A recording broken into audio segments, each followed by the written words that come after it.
When I first walked into Langford Co, I had no idea my life was about to spiral into a mess of secrets, tension, and, unfortunately, heart-stopping attraction. It was supposed to be a job.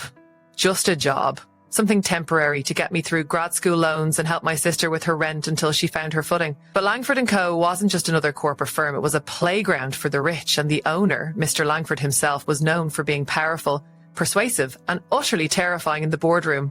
So imagine my shock when this powerful CEO, the man who signs my paycheck, calls me into his glass-walled office after only 3 weeks on the job, looks me straight in the eye and says, "I want you to date my son." I blinked, thought maybe I heard wrong, thought maybe it was some elaborate prank or test of loyalty or weird hazing ritual. I even looked around for a camera. But no, his face was stone cold serious, his dark eyes sharp as a scalpel. "Excuse me?" I asked, my voice an octave higher than normal, the pit of my stomach dropping like I'd swallowed a brick. "You heard me," he said, folding his hands over his desk like he was negotiating a merger, not propositioning his employee. "My son, Jace, he's difficult, but I think you could be good for him." What does that even mean, good for him? Like I was some kind of emotional vitamin, a therapy supplement in the shape of a girl? My mind scrambled to make sense of it, but he wasn't giving me time. "It won't affect your employment," he added, almost like it was an afterthought. "But there will be benefits, discretionary bonuses, access to the executive lounge, paid time off, even relocation, if you're interested." So that was how I found myself in a coffee shop 3 days later, wearing my best blazer and pretending not to be completely freaking out as I waited for the son of my boss to arrive. I didn't know what I expected. Maybe some awkward tech bro with daddy issues or a shy guy who needed help gaining confidence. But what I got was Jace Langford. 6 foot something, cold grey eyes, a jawline that looked like it had been carved by sin itself, and the worst attitude I'd ever encountered. He walked in like he owned the place, like the world annoyed him by continuing to exist. He spotted me instantly, gave me a slow once-over that made me want to squirm and slap him at the same time, and slid into the seat across from me without a word. "Hi," I said, trying to sound normal, even though my heart was pounding like a club remix. "Yeah, I know who you are," he cut in, leaning back in his chair. "Dad said you tried to make this seem real. Let's just get one thing straight. This isn't happening." Well, that was a nice start. "I'm not thrilled about it either," I shot back, my pride kicking in despite the little voice in my head warning me to play nice. "But your father thinks you need a girlfriend, and apparently I'm the lucky girl he picked out of the employee pool, so here we are." He smirked. Not a nice smirk, the kind that says he's already decided you're beneath him. "You're not my type." "You think you're mine?" I snapped before I could stop myself. Something flickered in his expression then.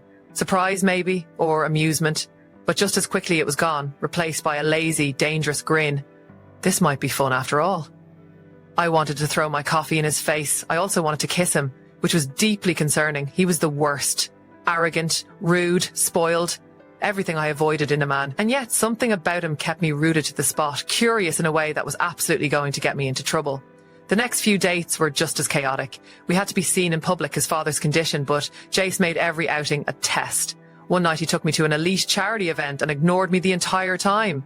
The next he dragged me to an underground poker club and introduced me to his friends, who looked like they either owned hedge funds or sold black market organs. I should have quit, walked away, told Mr. Langford he could find another pawn for his matchmaking scheme, but I didn't. Because somewhere in the middle of all the fighting, the sarcasm and the forced photo ops, Jay started to let his guard down. Not all at once, in pieces. A glance here, a real laugh there, a night when he walked me to my door and didn't say anything, just looked at me like he was trying to memorize something. And then there was the kiss. God, the kiss. It happened on the rooftop of his apartment building, under a sky littered with stars and the sound of distant city life. We just fought.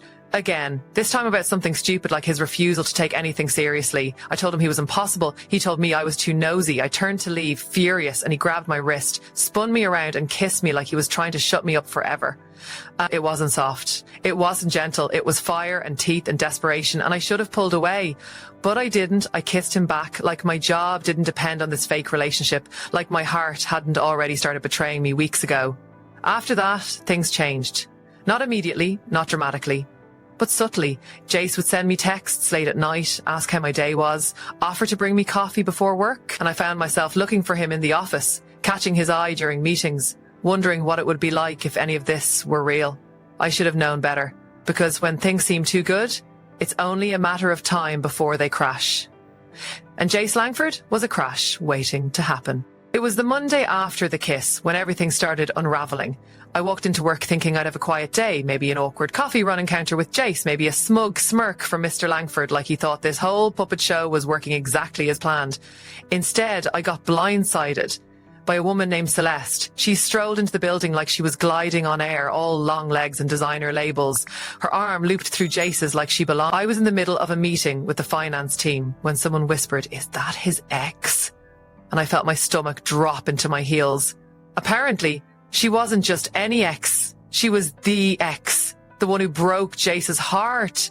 The one who was supposed to marry him before she ran off with some tech billionaire in San Francisco. And now she was back, acting like she never left, leaning in close to him, laughing too loudly at things he hadn't even said. Jace didn't push her away, didn't correct her when she said they were catching up, didn't even glance in my direction. I told myself I didn't care, that this whole thing was fake and temporary and none of my business.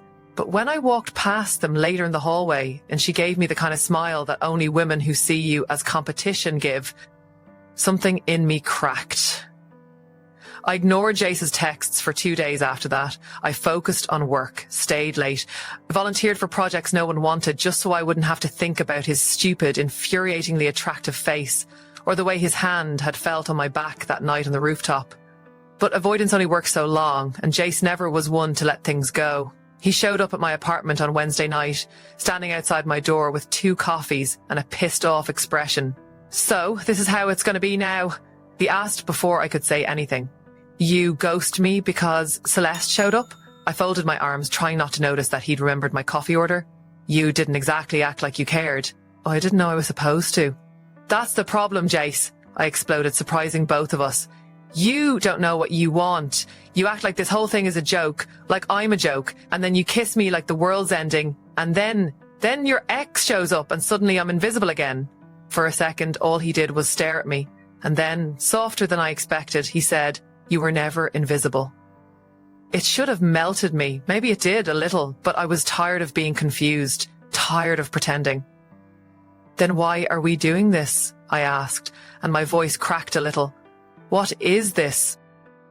He looked away, jaw tight. "It's not supposed to be anything." "Well," I said, brushing past him. "Congrats, you're doing a great job at that." The days that followed were a blur of silence and stolen glances. At work, Mr. Langford noticed the shift between us. He didn't say anything, but his expression turned calculating, like a man watching a high-stakes poker game play out in real time. He wasn't stupid. He knew something had changed. Then came the gala. It was the firm's biggest event of the year, a black-tie, no-holds-barred affair where deals were made over champagne flutes and everyone pretended to be better than they were. I planned to avoid Jace all night, but of course that didn't happen. He showed up looking unfairly good in a tailored black tux, and the minute our eyes met across the ballroom, I knew I was screwed. He didn't approach right away. He let me squirm, let me feel the weight of his gaze as I talked to potential donors, and tried not to think about the fact that he knew exactly how my body reacted to his mouth on mine. But eventually he found me. Of course he did. "Dance with me," he said, holding out a hand. It wasn't a question. I hesitated. "Why?" "Because if I don't touch you tonight, I might actually lose my mind." I didn't have a witty comeback for that. I just placed my hand in his and let him lead me onto the dance floor. The room blurred around us, all soft lights and the hush of expensive perfume and whispered rumours. His hand slid to the small of my back, possessive and familiar, and for a moment, it felt like we were the only 2 people in the world. "I'm sorry," he murmured against my ear as we moved. "About Celeste, about everything." I didn't say anything. I couldn't. The way he was looking at me, like I was gravity and he was just now realising he'd been falling this whole time, stole every word from my mouth. "After she left, I didn't let anyone in," he continued, voice low. "I didn't trust anyone not to use me, or lie to me, or walk away. But then you happened. And I couldn't shut you out no matter how hard I tried." "Then stop trying," I whispered before I could stop myself. He leaned in then, his lips brushing my temple like a promise, and for the first time in weeks, I let myself hope. But like I said before, Jace Langford was a crash waiting to happen. And crashes don't ask for permission before they destroy everything. The morning after the gala, I woke up in Jace's apartment. Not because anything happened. At least, not in the way everyone would assume. No, we'd fallen asleep, fully clothed, side by side on his oversized leather couch, a half-finished bottle of wine between us, and a romantic movie we both mocked until it broke us down enough to admit we liked it. There was something almost too intimate about it. Not the physical kind, but something quieter, scarier. The kind of closeness that doesn't come from grand gestures, but from stolen looks, shared silences, and the realization that someone sees parts of you didn't mean to show. But life, as always, didn't give us time to process that softness, because when I got to the office the next day, Mr. Langford was waiting in my cubicle, holding a file I didn't remember submitting and a look that said, trouble. My office. Now, he said, in that clipped tone that made even the senior partners break into a sweat. I followed him, heart thudding like it was trying to warn me. He shut the door behind us, turned to face me, and dropped the file onto his desk like it weighed 1,000 pounds. Did you sleep with my son? I almost choked on my own tongue. Excuse me. You heard me. No, what? No, I didn't.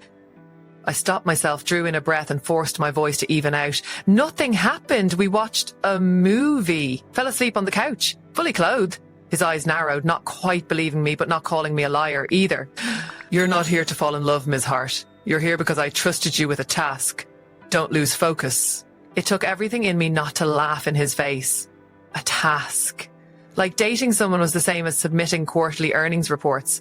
Like my heart was some switch I could flip off and on for the sake of a corporate strategy. And what exactly is the point of all this? I asked before I could stop myself. Why does it matter if your son has a girlfriend? Why me? He sat down, steepled his fingers, and for the first time he looked tired. Because I'm not going to be here forever, and my son is reckless. If I leave him in charge without someone grounding him, someone I trust, he'll burn everything down. That was when it clicked. This was never about love or even companionship. It was about control. Jace didn't need a girlfriend. Mr. Langford needed a babysitter, and I was the fool who had let herself believe it might be more. I left that office with my head spinning, and the worst part? I didn't even blame Jace. He didn't know. He'd been a pawn too. But something in me hardened after that conversation. I stopped responding to his texts as quickly, pulled away during meetings, put walls back up that I hadn't realized I'd let fall. And Jace noticed. Of course he did. The tension between us thickened like smoke, unspoken words choking every interaction. A week later, he cornered me in the parking garage, leaning against his car like a scene from a movie. You've been avoiding me. I've been busy. He scoffed. Try again. I stared at him, exhausted and angry, and so heartsore I could barely keep it together. Did you know? I asked, voice quieter than I meant it to be. Know what? That your dad didn't want us together for you. He wanted it for him. To control you. To make sure you wouldn't ruin the company. His jaw clenched. I didn't ask for this either, but you went along with it. What choice did I have? He snapped. You think I wanted this circus? I didn't even know your name when he threw you at me like some peace offering. That stung more than I cared to admit, but then he continued, softer. I wanted to know you, and that scared the hell out of me. For a moment, all the fight drained out of me. I could see the truth in his eyes, the way guilt warred with something deeper, something he hadn't named yet, maybe didn't know how to, but it didn't change the fact that we were both caught in someone else's game. I need time, I said, to think, to breathe. Without you, without him, without any of this. He didn't stop me, just nodded once, and I hated how hurt he looked. I took a few days off, spent time with my sister, tried to remember who I was before boardrooms and lies and kisses that made me forget my own name.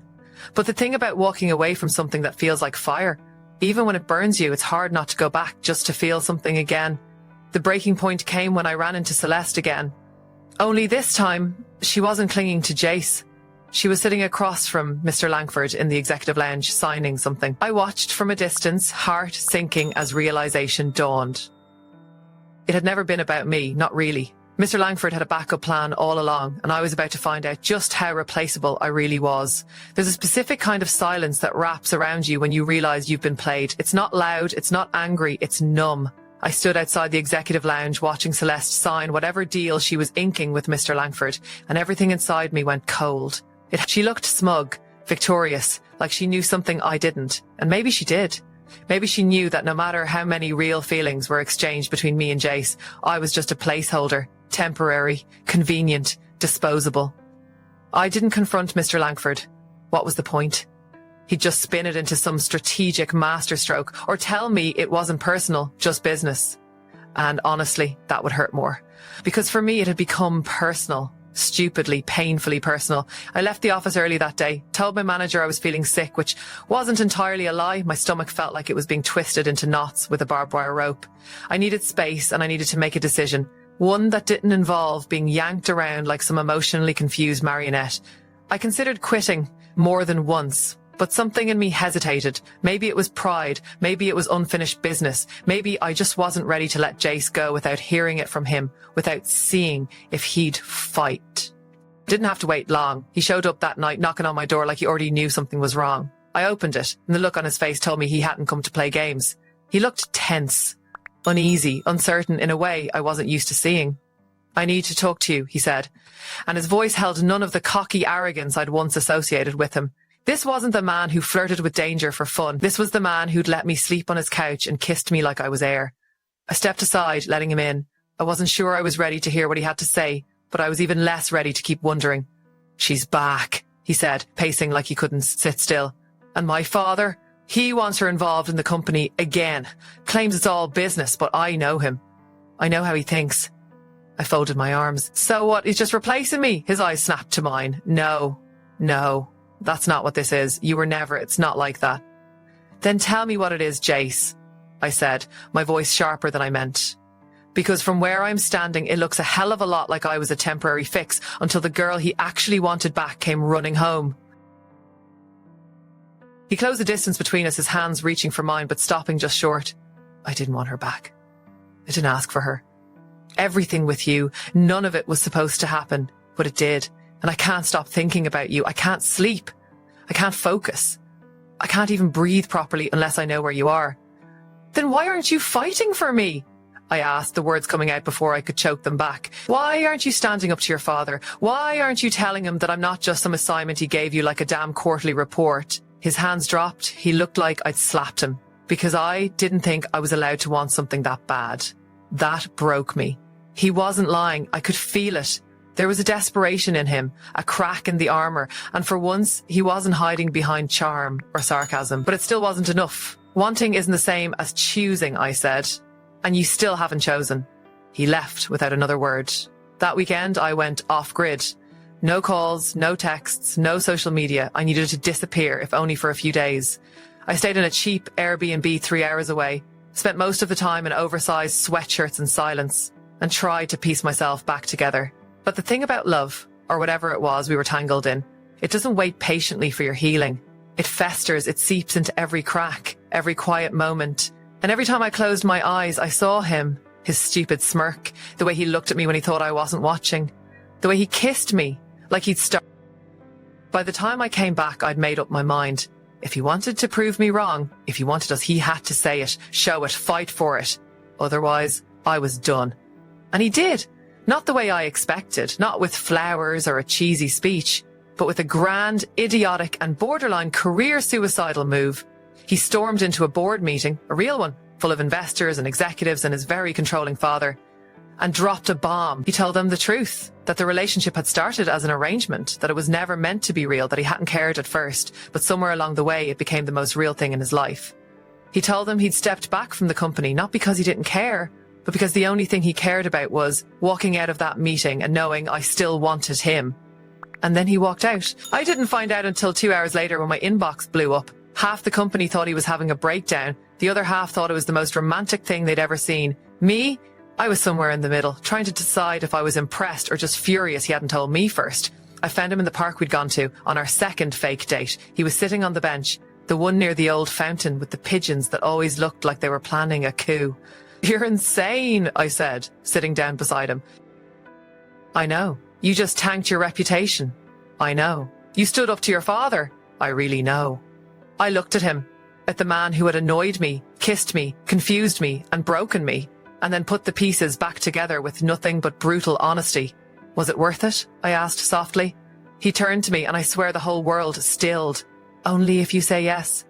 I didn't say anything. I just kissed him. And kissing Jace again after everything felt like drinking cold water after a long drought. Shocking, overwhelming, necessary.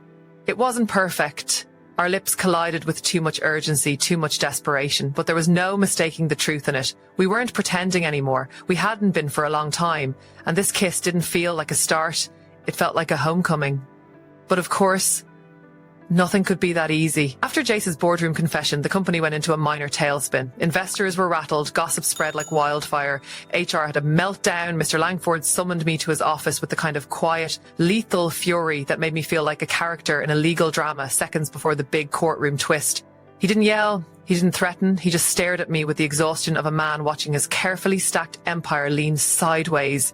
"You made him weak," he said, the words like a scalpel under the skin. "No," I said, standing tall, even though my heart was thrashing. "I didn't make him weak. I just gave him the space to be human." He didn't respond to that, and I took that as the only win I was going to get. In the days that followed, Jace became a kind of legend. Half of the staff were convinced it was all some elaborate PR stunt. The other half whispered about him like he was Gatsby. Mysterious, tragic, maybe a little unhinged. He took a leave of absence indefinitely. The Langford family issued a vague public statement that made it sound like everything was fine. Everything was not fine. The truth was, we didn't know what came next.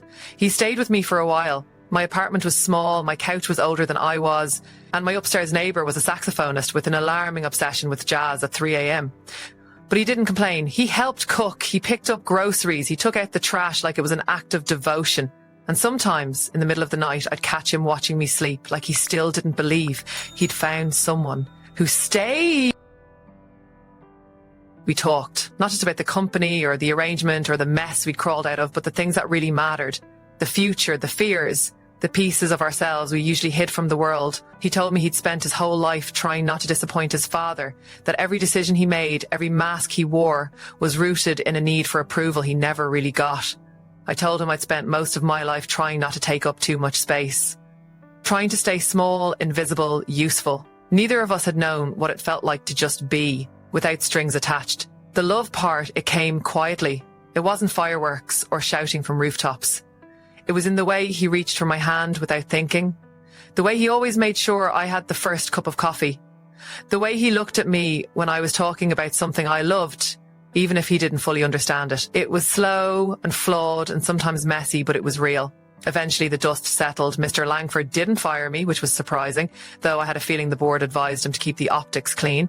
Celeste disappeared again, this time without drama, just a vague social media post about healing and closing chapters, followed by a suspiciously fast engagement to a Swedish venture capitalist. Good for her, I guess. Jace didn't go back to Langford Co, not right away. He started consulting on the side, helping smaller startups navigate the chaos of early growth. He seemed lighter, like he'd taken off a suit of armour he'd forgotten he was wearing. One night, months later, we were lying on the roof of my building, wrapped in a blanket, our fingers intertwined. "Do you ever wonder how different everything would have been?" I murmured. "If your dad hadn't made that deal?" He glanced over at the corner of his mouth, tugging into the smallest of smiles. "Every day." "And do you regret it?" "No," he said simply, "because I wouldn't have met you." I rolled my eyes, even as my chest ached. That was dangerously close to a rom-com line. "I mean it." He looked at me then, all humour gone. "You made me want more. More than power, more than legacy. You made me want a life." I didn't reply. He just leaned my head against his shoulder and let that truth settle into my bones. Because somewhere along the way, through all the lies and late-night fights, accidental truths and carefully constructed chaos, we found each other. Not because we were supposed to, but because we chose to. And that made all the difference.